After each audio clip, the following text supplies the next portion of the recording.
Informasi mancanegara di Kompas Pagi, serangan udara Israel di wilayah utara Gaza Jabalia hingga Jumat menewaskan sedikitnya 12 orang termasuk 3 wanita.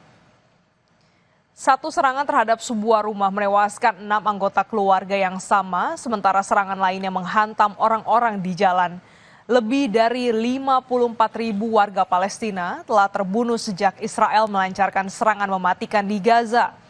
Perang telah menghancurkan sebagian besar wilayah Gaza dan menyebabkan sekitar 90% penduduk mengungsi dengan ratusan ribu orang tinggal di tenda pengungsian dan bangunan yang hancur karena bom.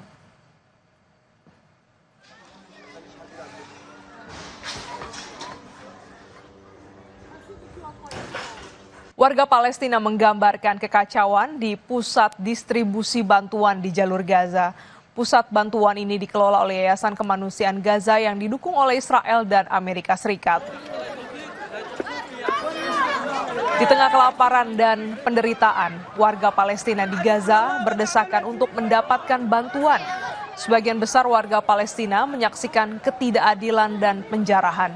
Kekacauan semakin parah saat terdengar suara tembakan.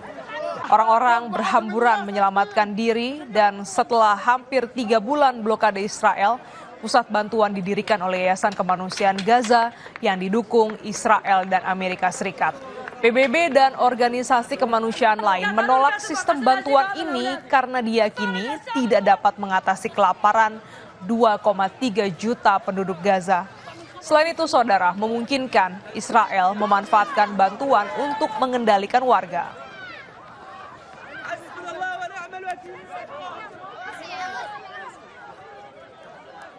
Serangan rudal dan pesawat tak berawak militer Rusia menghantam kota Kharkiv, Ukraina dan beberapa distrik terdekat pada malam hari, menyebabkan kerusakan dan melukai 11 orang termasuk 2 anak-anak.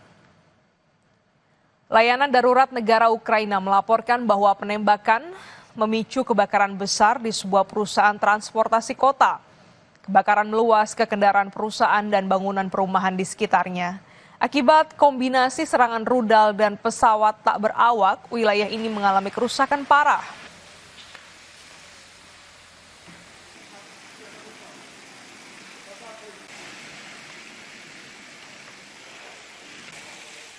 Saudara, aksi mendukung mantan Presiden Bolivia, Evo Morales oleh para pendukungnya berujung ricuh. Para pendukung Evo Morales bentrok dengan polisi di dekat istana pemerintah. Saudara, 11 orang migran asal Sudan tewas dalam kecelakaan mobil di tengah gurun Libya pada Jumat waktu setempat. Para migran ini diduga sedang dalam perjalanan mengungsi dari perang saudara di Sudan. 3 perempuan dan 2 anak-anak termasuk dalam 11 korban tewas. 2 orang yang merupakan ayah dan juga terluka dalam kecelakaan ini. Menurut otoritas keselamatan Libya, kendaraan yang membawa para migran asal Sudan ini bertabrakan dengan sebuah truk saat menyeberangi gurun. Gurun Libya sering menjadi jalur pelarian migran pengungsi dari wilayah konflik di wilayah Sudan. Gurun Libya juga sering menjadi jalur penyelundupan manusia dari Chad.